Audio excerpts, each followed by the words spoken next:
give a big warm welcome for Mark McCrindle.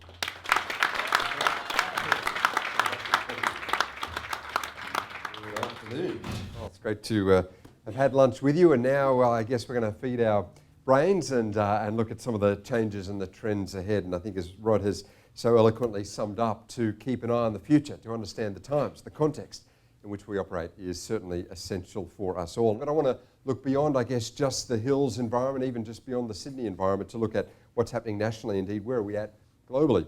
The Aussie dollar hit parity with the US dollar for the first time since the Australian dollar was floated in 1983, and that was at the start of this decade, and now we're at 77 cents. We are currently in Australia the fastest growing nation in the developed world, growing at 1.6%.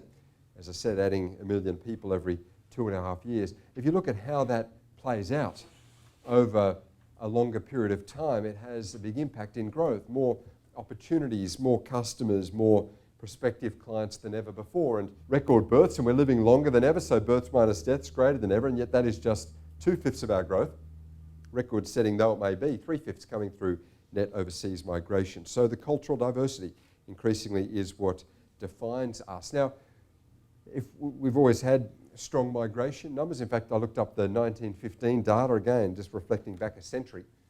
Back then, 1 in 5 Australians was born overseas. Today, 1 in 4 was born overseas. So a bit more diverse, but that proportion of Australians born overseas, it's been that way for a long time. If social media sites were countries, then Twitter would be the 4th largest country on the planet. More than twice as many people on Twitter than even people in the US.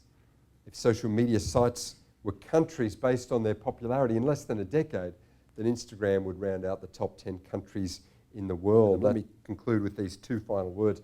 We're in these post-literate times. In post-linear times.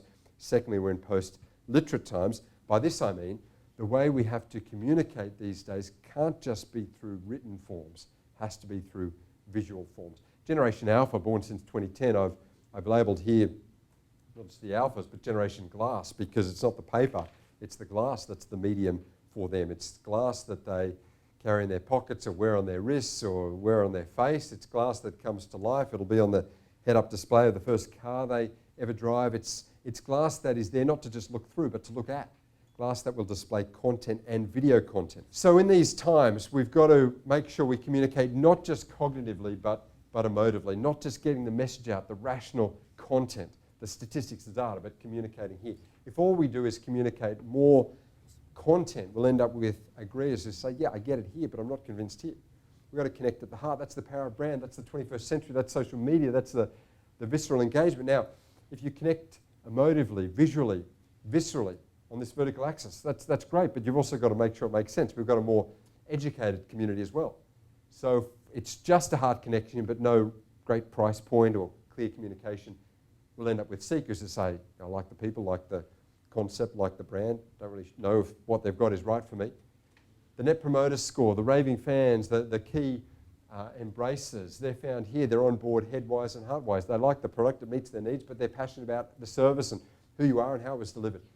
If you look at the NPS, those that give the 9s and the 10s out of 10s on that question, how likely would you be to refer this company to family or friend?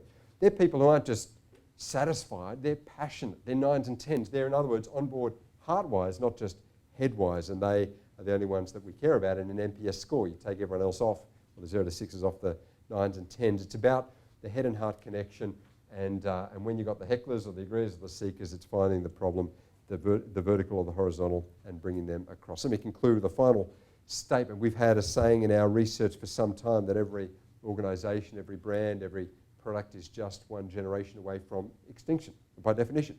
Unless we can connect with the next generation of customer or engage with the next generation of staff member, we're on the margins of relevance. But I think the times of change today are such that we're not just a generation away from that point, perhaps a decade away.